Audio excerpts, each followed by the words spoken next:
Allez, bonjour à tous, j'espère que vous allez bien. Aujourd'hui, analyse du Bitcoin, on verra qu'est-ce qu'on aimerait voir pour poser un bottom, comment se construit un bottom, et est-ce qu'on est actuellement en train de poser un bottom. On verra bien sûr Ether, quelques altcoins que je vais demander d'analyser, on fera une revue assez complète.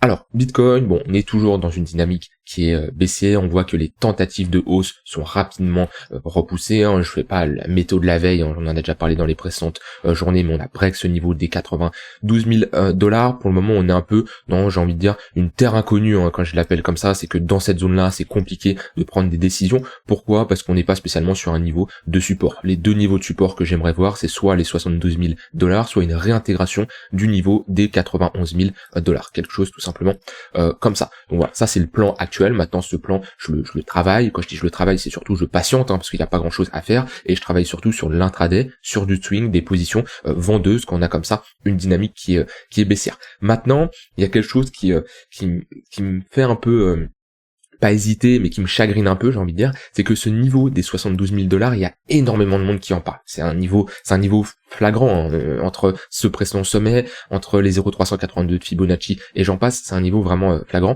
En général, les gens, quand ils parlent d'un niveau, c'est pas très bon signe. Je vous en avais parlé, hein, quand on était à l'intérieur de ce range là, que ce niveau des 91 000 $, 90 000 $, tout le monde en parlait. Pourquoi ? Parce qu'il est devenu flagrant. Voilà. Au début, il saute pas à l'œil, hein, quand on est ici, quand on est là. C'est pas un niveau qui va sauter à l'œil. Par contre, quand il a été retesté autant de fois, en général, c'est un niveau où tout le monde cherche à se positionner. Et quand tout le monde est bullish sur support, là, c'est un niveau qui a souvent, qui casse assez souvent.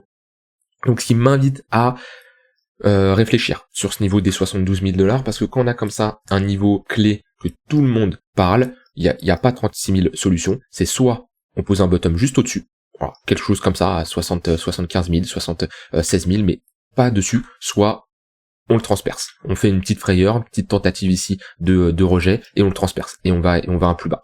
Parce qu'on n'aime pas donner raison à la majorité des gens. Donc, c'est un niveau que je surveille. Maintenant, je vais surtout voir l'évolution du prix et si on va poser un bottom avant ce niveau-là. Parce que pour le moment, on est toujours dans une dynamique qui est baissière. Pareil, on met toujours les moyennes mobiles. Et qu'est-ce qu'on voit ? Je vous l'ai dit hier, je vous l'ai dit avant-hier, je vous le redis aujourd'hui. On a des moyennes mobiles qui sont orientées à la baisse. Un 15 minutes qui est sous le 1 heure. Donc automatiquement, tous les replis à l'intérieur du 15 minutes sont des opportunités de short pour privilégier la continuation de tendance. La tendance est votre ami. Quand vous êtes dans le sens de la tendance, l'avantage c'est que vous n'avez pas besoin d'avoir une entrée parfaite comparé à quelqu'un qui fait de la contre-tendance. C'est-à-dire que quand on a comme ça une tendance baissière, les impulsions baissières sont beaucoup plus importantes que les phases de rebond. C'est-à-dire que si vous rentrez, admettons, ici, vous avez quand même une bonne marge de manœuvre comparé à quelqu'un dans une contre-tendance qui ne peut pas se positionner n'importe où. Donc, ce qu'il faut comprendre, c'est que quand vous êtes dans la tendance, le temps est avec vous, alors que quand vous êtes à contre-tendance, le temps est contre vous. Et ça, c'est quelque chose que vous devez absolument prendre dans votre analyse. Donc actuellement, moi je reste sur un biais bearish, hein. On le voit bien, toutes les moyennes mobiles s'orientent à la baisse, le 4 heures, le 1 heure, le 15 minutes. Donc dans ce genre de contexte, personnellement, je cherche à prendre des shorts. C'est tout à fait similaire, ou quand on est ici, dans ce genre de contexte de marché, on a là, hop, si ça veut bien se mettre, un 15 minutes, au-dessus d'heure, au-dessus du 4 heures. Et ben là, je vais tout simplement chercher des longues. Et si vous avez du mal, et si vous avez un biais qui peut être formé parce que c'est dur de short les cryptos, vous pouvez inverser la charte. Vous faites ici, inverser la charte, c'est à ce niveau-là, voilà, inverser l'échelle. Hop, et on voit bien que on a ici, sur du court terme, des moyennes mobiles orientées à la hausse. Moi, dans ce genre de contexte de marché, je cherche des longues. Le 15 minutes au-dessus d'une heure, le 1 heure au-dessus du 4 heures, je cherche à faire de la continuation de tendance. Si vous avez comme ça du mal, n'hésitez pas à inverser les charts, ça peut vous permettre de gommer certains biais. On voit que là, hop, si je masque tout, tac, je masque ça, d'un point de vue structure, pour moi ça c'est un bottom. Là on a posé un bottom, on a break la résistance, et maintenant on part sur une tendance qui est haussière. Bon, vous l'avez bien compris, la charte est inversée, mais faire cet exercice, ça peut, pour certains, gommer certains biais, parce que oui, la crypto c'est toujours bullish, oui, la crypto c'est to the moon, et du coup on peut être biaisé dans notre analyse. Et comme je dis, dans le trading, on a tous la même information, on voit tous la même chose. Maintenant, ce qui va changer d'un individu à un autre, c'est la perception de cette information. Ça va dépendre de ses connaissances, ça va dépendre de ses compétences, ça va dépendre de son expérience sur les marchés, et ça va beaucoup dépendre de son état émotionnel à l'instant T. Et chaque personne a un état émotionnel qui est différent, et automatiquement l'interprétation va être différente. C'est pour ça certains peuvent chercher des longues, d'autres des shorts, d'autres ne rien faire, d'autres augmenter leur exposition, et j'en passe. Il y a plein de cas qui sont possibles, mais moi quand je vois ici ce genre de chart, ça m'invite tout simplement à chercher des shorts et à faire de la continuation de tendance. Maintenant, comment un bottom est posé? Déjà, ce qu'il faut savoir, c'est que après la cassure d'une structure comme ça, il y a très peu de chances, ça peut arriver, parce que c'est du trading, c'est des probabilités, c'est jamais sûr à 100%, mais c'est très très rare qu'on repart to the moon, qu'on a quelque chose comme ça. C'est très très rare. La plupart du temps, on va structurer un bottom, ça peut être une structure en W, ça peut être une épaule tête-épaule inversée, mais au moins on va rentrer dans une phase de range, parce que une tendance baissière, au bout d'un moment, elle s'épuise et on rentre dans un range. Et c'est comme ça que le marché se comporte.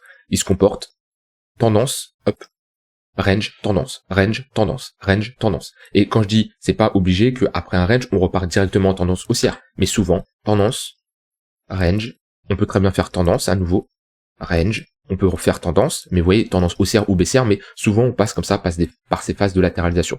Et si on regarde tout le bear market qui a eu lieu en 2021-2022, enfin fin 2021, on voit qu'on a ici notre tendance, très bien, range, tendance, on a des petits ranges bien sûr, mais tendance, hop, range, tendance, là on voit, hop, jusqu'à arriver à un moment où on refait encore range, sauf que cette fois-ci il casse à la hausse. Et là, range, tendance, range, etc., etc.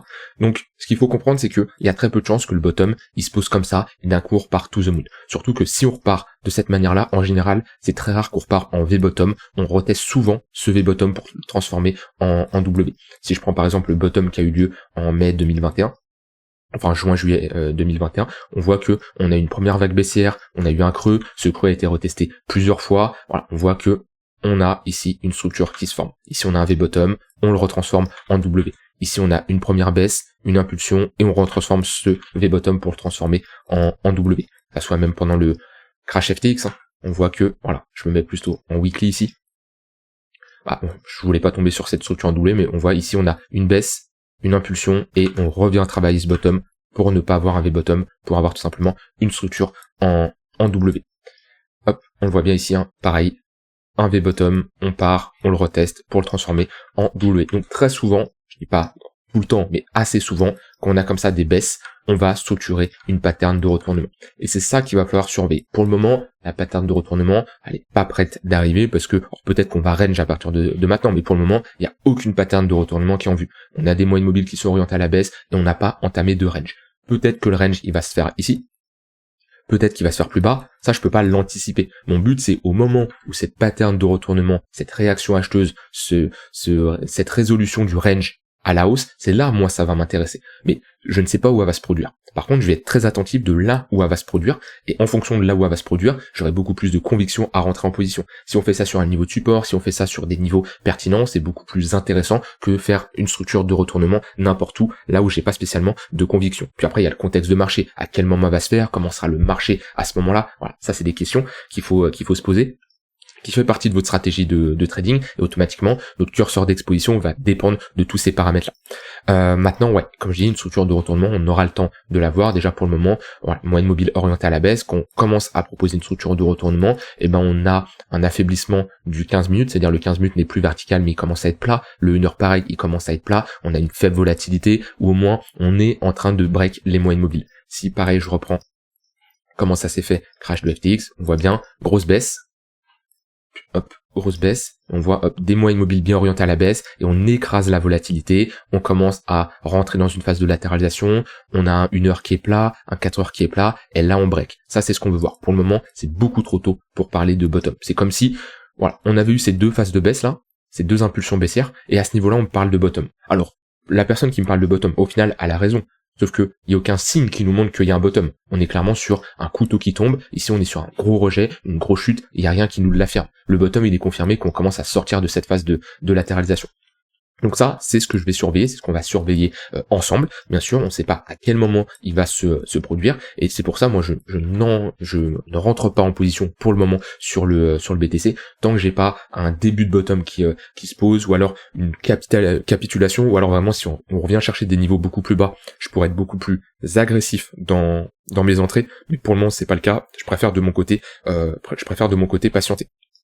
Voilà, ça c'est pour le BTC. Sur court terme, je vous l'ai dit, on est plutôt orienté à la baisse. Vaut mieux ici patienter.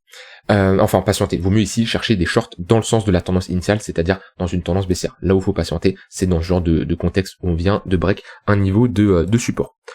Au niveau d'Ether, il s'approche de son extrémité basse, on continue à baisser, et dans la même mesure que sur le Bitcoin, va falloir surveiller également le bottom sur Ether. Pour le moment, on est dans une dynamique baissière, on est un peu dans ce genre de contexte où il n'y a pas de structure. C'est-à-dire que là, on voit qu'on a un top de marché, et on enchaîne des creux et des sommets de plus en plus bas. Là, ça c'est un rebond en V-bottom, il n'y a aucune structure là, il n'y a pas eu une pattern de retournement comme ici, comme là, là c'est très léger, il y en a une petite, mais elle est en 1 heure, 4 heures, ça c'est pas une pattern de retournement en daily, et on continue à baisser, et à quel moment on a commencé à structurer ici un bottom, on voit, on a des moyennes mobiles qui commencent à être plates, le 4 heures qui commence à être plat, le 1 heure qui commence à être plat, on voit que on fait des structures en retournement. Une structure de retournement, c'est tout simplement une zone de combat entre des acheteurs et des vendeurs, avec une résolution par le haut, ce qui nous montre que dans cette zone-là, la demande est supérieure à l'offre. Et on voit que dès qu'on revient chercher cette zone, on a à nouveau une réaction acheteuse, avec une demande qui est supérieure à l'offre, et ainsi de suite, et ainsi de suite. Ça nous montre que c'est un niveau qui est bien défendu. Et quand on valide les plus grosses patterns, comme on a ici en weekly, là on est sur une pattern de retournement en weekly, c'est une structure qui est beaucoup plus importante. Et au vu de la structure que nous fait ici Ether, on est sur un niveau de support. Donc pour le moment, rien d'alarmant, c'est-à-dire que je m'attends ici à avoir une pattern de retournement en daily pour potentiellement chercher des achats. Je l'ai pas encore, mais si on break ce niveau-là, il faudra attendre une pattern de retournement en weekly, voire même monthly, parce qu'on sortirait d'une grosse phase ici de latéralisation. Et idéalement, les patterns de retournement doivent se faire quand on a un faible momentum. Ça, on peut le mesurer, comme je l'ai dit, avec les moyennes mobiles, mais également avec des tunnels Vegas, avec un MACD. Par exemple, on le voit que au moment où on pose ici cette pattern de retournement ici, on a un affaiblissement du momentum. Comment on le mesure? Ici, avec le MACD. Au niveau du prix, on fait des creux de plus en plus bas. Sur le MACD, on fait des creux de plus en plus haut. C'est-à-dire qu'on a une divergence haussière, et on a une divergence entre ce que nous indique l'indicateur, ce que nous indique le prix, et ça nous montre un affaiblissement vendeur. Alors que quand on enfonce fortement comme ça nous indique tout simplement comme quoi on a une bonne pression vendeuse, un flux qui est fortement baissier. Mais on peut pousser à la divergence. Moi, je prends les clôtures sur le MACD, et sur le prix en rapport avec le MACD, je prends pas les mèches, et ici on voit qu'on a une divergence haussière.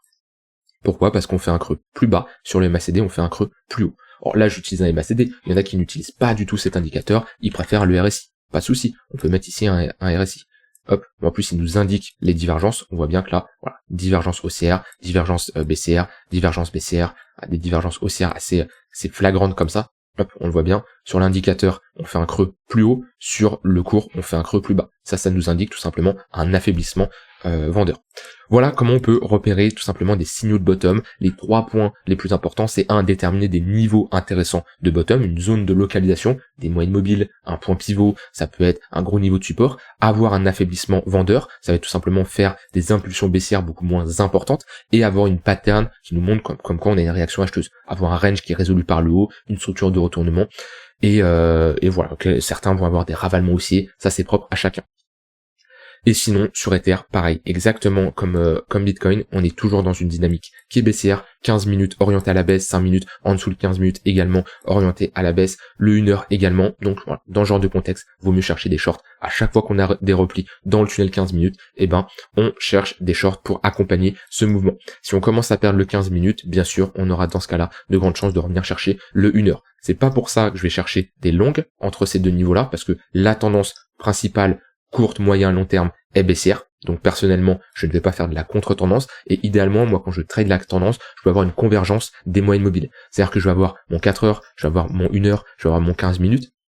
L'idéal, le setup parfait, c'est qu'on a tout qui est dans la même direction. Baissier ou haussier, peu importe, mais tout dans la même direction. Quand on commence à avoir un 4 heures un 4 heures qui est baissier, à 1 heure qui est par exemple haussier, et un 15 minutes qui est baissier, c'est assez rare mais ça peut arriver, on n'a pas spécialement une convergence et c'est beaucoup plus compliqué. Donc voilà, ça c'est de l'analyse multi-time frame. En général, on veut avoir une convergence des unités de temps qui vont dans notre sens. Voilà, au niveau d'Ether, pas grand chose à ajouter. Également au niveau des altcoins, bon, on a quand même des altcoins qui résistent un peu mieux que Bitcoin. On peut voir ici sur cette charte qui met en relation Bitcoin, Total 3 et Other. Je rappelle, Bitcoin c'est tout simplement l'évolution du prix du Bitcoin. Total 3, ça représente l'ensemble de la capitalisation des cryptos en excluant Bitcoin et Ether. Et ici on a Other, ça représente l'ensemble de la capitalisation des altcoins en excluant le top 10. Donc les 10 plus grosses cryptos. Donc en gros, on a une représentation assez globale ici de comment évolue le marché entre les grosses capitalisations, les plus petites capitalisations et Bitcoin. Et on voit que on a eu une baisse assez importante à ce niveau-là, surtout sur les altcoins. On le voit sur Other, on le voit sur Total 3. Et depuis que Bitcoin a break son niveau des 90 000 $, et bien sur Total 3 et sur Other, on voit qu'on a une baisse qui est beaucoup moins importante, puisque Bitcoin a carrément cassé son niveau ici, alors que Total 3, on est revenu le chercher, et sur Other, on est revenu le chercher.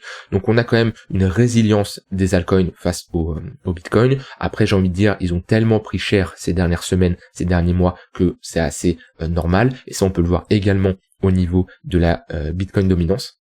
Comme quoi, sur les dernières semaines, là, les derniers jours, on est dans un range, on n'arrive pas à s'installer au-dessus des 61-62%. Pour moi, cette Bitcoin dominance est survalorisée. Je dis pas que Bitcoin ne mérite pas sa place. Je dis juste que ça me paraît élevé d'avoir une Bitcoin dominance au-dessus des 60-65%. Pour moi, aller chercher des niveaux aussi hauts, je vous ai souvent parlé, que ce soit 2022, 2023, 2024, j'avais du mal à voir une Bitcoin dominance s'installer au-dessus des 60%. Pour le moment, on est en train de consolider. On avait eu une première réaction vendeuse ici avec un signe potentiel d'altcoin season qui a été très rapidement ravalé. Pour le moment, ce qu'on attend, c'est ici une pattern de retournement, repasser sous ce niveau de résistance qui fait maintenant office de support pour avoir ici des altcoins qui en profitent. Ce scénario est assez rare, c'est un Bitcoin qui baisse avec des altcoins qui baissent beaucoup moins que lui. Ça arrive.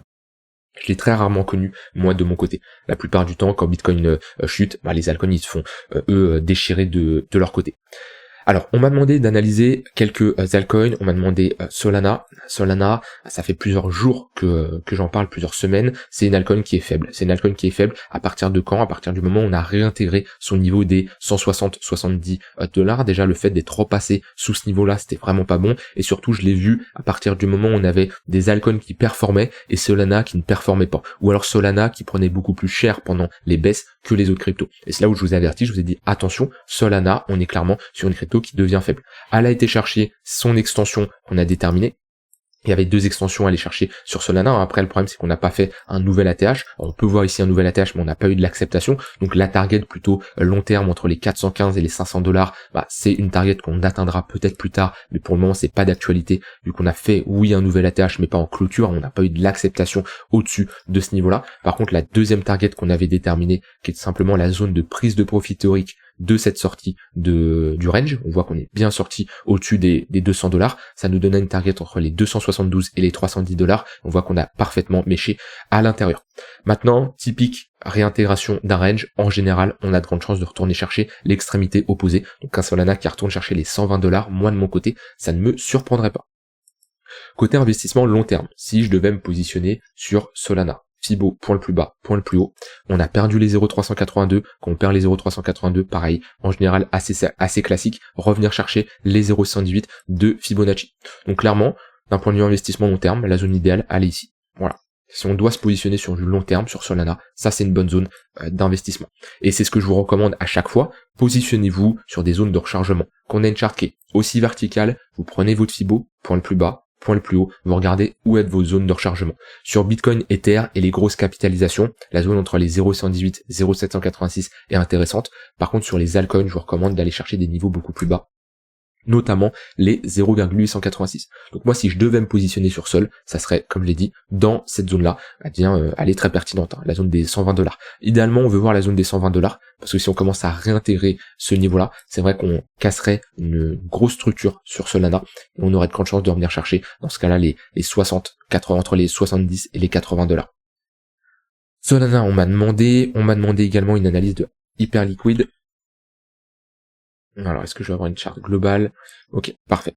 Hype, c'est plutôt, pour le moment, c'est intéressant ce qu'il nous a fait, tant qu'il maintient ce niveau-là, niveau des 18, 19 $, puisque là, on est toujours dans une phase de latéralisation. Si je mets ici un volume profile, hop, voilà. s'il veut bien se mettre, je suis sur Bitget.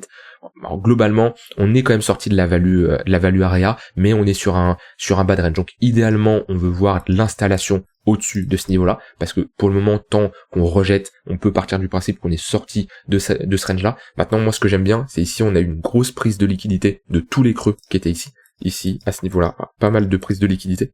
Donc ça nous indique quand même que on a eu pas mal de sell stop qui sont exécutés, donc des ventes agressives, on enclenche tout simplement les stop loss des acheteurs, et en face on a eu de la contrepartie, puisque automatiquement on a eu pas mal de sell market, c'est-à-dire une bonne pression vendeuse à la déclenchement de ces stops, et quand vous avez un vendeur, en face vous avez automatiquement un acheteur. Et tant qu'on ne trouve pas cet acheteur-là, le prix va baisser jusqu'à trouver un acheteur. Sauf que visiblement, on les a trouvés, vu qu'il y a eu comme ça une bonne absorption. Donc là, on pourrait être sur une prise de liquidité. Ce qui serait bien, ça serait d'avoir la réintégration des 21 $, ouais, à peu près 21-22 $, globalement clôturé au-dessus de ce niveau-là, pour espérer revenir chercher le haut de range. Mais pour le moment, c'est vrai que cette prise de liquidité, elle est plutôt pas mal. Il peut y avoir des setups qui s'enclenchent, par exemple, jouer ici la prise de liquidité, réintégration, avoir un stop sous ce creux-là et viser l'extrémité haute. Ça nous donnerait un 2 pour 1. Quelqu'un qui attend la réintégration au niveau des 21 $ pour avoir un risk reward intéressant, faudrait aller chercher un TP beaucoup plus élevé. Donc moi sur Hype, je reste globalement convaincu, dans le sens où si je prends Hype USDT et je divise par Total 3, et ben on voit que globalement on est sur une crypto qui résiste plutôt bien, même si sur les dernières journées elle a pris un peu plus cher que les cryptos, mais globalement la charte elle est intéressante. Si je prends par exemple Hype divisé par BTC USDT, on voit que c'est l'une des seules cryptos à résister contre le Bitcoin, parce que si vous prenez la majorité des altcoins, je peux prendre AVAX, je peux prendre ADA, la charte ne va pas du tout ressembler à ça. Là on est globalement dans un range. Si je prends AVAX et je divise et je fais BTC USDT, voilà, on est dans une dynamique baissière, c'est moche. Si je prends ADA, BTC USDT, c'est moche. On a posé un top, c'est peut-être un peu mieux qu'Avax, mais c'est pas terrible non plus. Si je prends Sol, Sol ça a été fort un moment, récemment c'est très faible. On le voit bien, on casse des niveaux. Oui, Sol a été très intéressant pendant pendant toute la phase de hausse ici, mais faut le reconnaître que Solana passe faible. Donc ouais, il y a très peu de cryptos qui sont fortes contre le Bitcoin, et Hype hyper liquide en fait partie. Donc c'est pour ça que c'est une crypto que je surveille. On m'a demandé une analyse de Polkadot également. Alors DOT, c'est très simple. Les niveaux, ils sont flagrants. Et les niveaux, ils sont flagrants, ça fait des mois, ça fait des années même. À chaque fois qu'on revient et qu'on a un repli dans la zone des 4 $, 4,5 $, on a souvent une réaction acheteuse. Et ensuite, le niveau clé, où souvent on se fait rejeter, voire on réintègre et on passe au-dessus, mais on n'arrive pas à vraiment s'installer. On a des petites installations, mais on n'arrive pas à vraiment sortir de ce gros range. C'est le niveau des 6,7 $. Donc, techniquement, on est sur des niveaux intéressants, c'est-à-dire mettre des ordres en mode épuisette sur ce genre de crypto avec une zone d'invalidation si on sort du range, ça peut être intéressant. C'est-à-dire qu'on se dit très bien, moi Polkadot, peu importe le fonda, peu importe si j'aime le projet ou pas, là je parle surtout d'un point de vue trading, je cherche des ordres d'achat vers le niveau des 4,5, entre les 4 et les 4,5 $. J'ai une zone d'invalidation ici, c'est en weekly, on clôture sous les 3,5 $ parce qu'on serait sur la sortie de ce range là, et je ne veux absolument pas holder une crypto qui sort d'un range, puisqu'on passerait d'un range à une tendance baissière, et globalement, je cherche des profits sur l'extrémité haute. Donc là, j'ai globalement un risk reward ici, si je pousse 2 pour 1. Et bien sûr, je peux avoir un TP partiel et me dire, ok, on a marqué ici un deuxième niveau dans notre range, et on peut être sur un plus gros range avec ce niveau des 6,7 $ comme le milieu de range, et du coup je cherche TP partiel ici, TP total ici. Je peux m'aider d'un volume profile par exemple si j'ai du mal à identifier ces niveaux-là. Hop, voilà, la value area low, c'est plutôt une zone où on va chercher des achats. Donc là, il me le donne vers les 4 $. On a eu à chaque fois de très bonnes réactions acheteuses. Le poke, qui se situe au niveau des 6,3, c'est une bonne zone pour prendre des profits. Et l'extrémité haute, qui ici est donné à 7,8 $, et une zone pour prendre des profits total. Voilà, c'est comme ça qu'on trade un range. Après, pareil, certaines personnes vont avoir un profil encore plus long terme, ils vont se dire, au lieu de prendre TP partiel ici, TP total à ce niveau-là, eh ben ils vont prendre TP partiel ici, TP partiel ici, et garder une faible exposition au cas où on sort de cette phase de latéralisation et on entame une dynamique qui est haussière. Donc ça, c'est une probabilité qui reste faible parce qu'on a un risk reward quand même assez intéressant, mais plus vous avez un risk reward important, plus la probabilité de réussite elle est faible. C'est tout à fait normal. Avoir un risk reward de 1 pour 1, c'est beaucoup plus réaliste et beaucoup plus simple à avoir qu'un risk reward de de 6, 7, 20 pour 1. C'est tout à fait normal. C'est pas pour ça que vous devez absolument trader des 1 pour 1, parce qu'il y a la probabilité également, votre taux de réussite moyen sur votre setup qui va être pris en compte. Mais c'est quelque chose à savoir, c'est que vous allez beaucoup plus réussir à rentrer un risk reward de 1 pour 1 que de 15, 20 pour 1. Maintenant, c'est pas pour ça que votre stratégie doit être basée sur du 1 pour 1. Moi, je recommande d'avoir minimum 2 pour 1, 3 pour 1, c'est l'idéal. Mais toujours associer le risk reward avec le pourcentage de réussite de vos trades. Avoir un risk reward simple ne veut rien dire. Si je commence à dire oui, tous mes trades c'est des risk rewards de 15 pour 1, c'est pas pour ça que je suis rentable. Si je dis juste également oui, j'ai 50% ou 70% de taux de réussite, c'est pas pour ça que je suis rentable. Par contre, si j'associe risk reward avec pourcentage de réussite, là, je peux savoir si je suis rentable. Parce que si j'ai par exemple 50% de réussite avec un risk reward de 2 pour 1, ça veut dire que lorsque je risque 1, je gagne 2. C'est-à-dire que si je risque $1000, c'est que de l'autre côté, je gagne, j'ai un gain potentiel de $2000. Avec 50% de réussite, de taux de réussite, et ben je suis rentable. Parce que quand je perds, je prends moins 1000, quand je gagne, je prends plus de 1000. Donc sur un trade sur 2 qui passe, j'ai ici une rentabilité. C'est comme ça qu'on mesure tout simplement la rentabilité d'une stratégie en associant le risk reward avec ici un taux de réussite. Après, il y a d'autres métriques qui peuvent être pris en compte pour voir si la stratégie est viable et j'en passe, mais là on va rester sur des choses assez simples. Et c'était les 3 cryptos que vous m'avez demandé d'analyser. N'hésitez pas à me dire en commentaire les prochaines que vous voulez que je parle. On en parlera bien sûr demain. Dans tous les cas, restez prudent sur les marchés. Comme je dis, on reste baissier, on a toujours une dynamique qui est baissière. Donc, dans tous les cas, je pense qu'on aura le temps de voir venir ce bottom. Peut-être que je me trompe et qu'on va réintégrer hyper rapidement. C'est possible. Dans ce cas-là, on change de biais vite et on s'adapte au marché. C'est le but. Le fait qu'on soit en trading de crypto, d'actions, c'est pas comme si, par exemple, on était dans l'immobilier ou prendre une décision, acheter un bien, etc. Ça met du temps. C'est-à-dire que si vous adaptez au contexte économique de l'immobilier, ça met du temps de pouvoir acheter un bien. Voilà, comparé à des actions, des actifs, c'est 2-3 clics. Donc c'est là où on peut prendre des décisions beaucoup plus rapidement et s'adapter beaucoup plus rapidement. Et ça, c'est l'avantage, c'est que voilà, on peut prendre des décisions très vite et s'adapter en fonction de ce que le marché nous donne. Si j'ai des réactions et j'ai de quoi repasser bullish, je le ferai. Je vais pas me dire, ah oui, mais non, finalement, non, je change de plan. Absolument pas. Et surtout, au vu de quand je suis sorti dans le marché, quand on a réintégré, même si je rentre au niveau des $91 000, j'aurai toujours une entrée qui sera inférieure à mon prix où je suis sorti. Je vous laisse avec ça, je vous souhaite une très bonne fin de journée. N'hésitez pas à me dire en commentaire les cryptos que vous voulez que j'analyse. Rejoignez le Discord si vous voulez discuter avec une communauté très motivée et très compétente. Et on se retrouve demain pour une prochaine vidéo. Bye bye.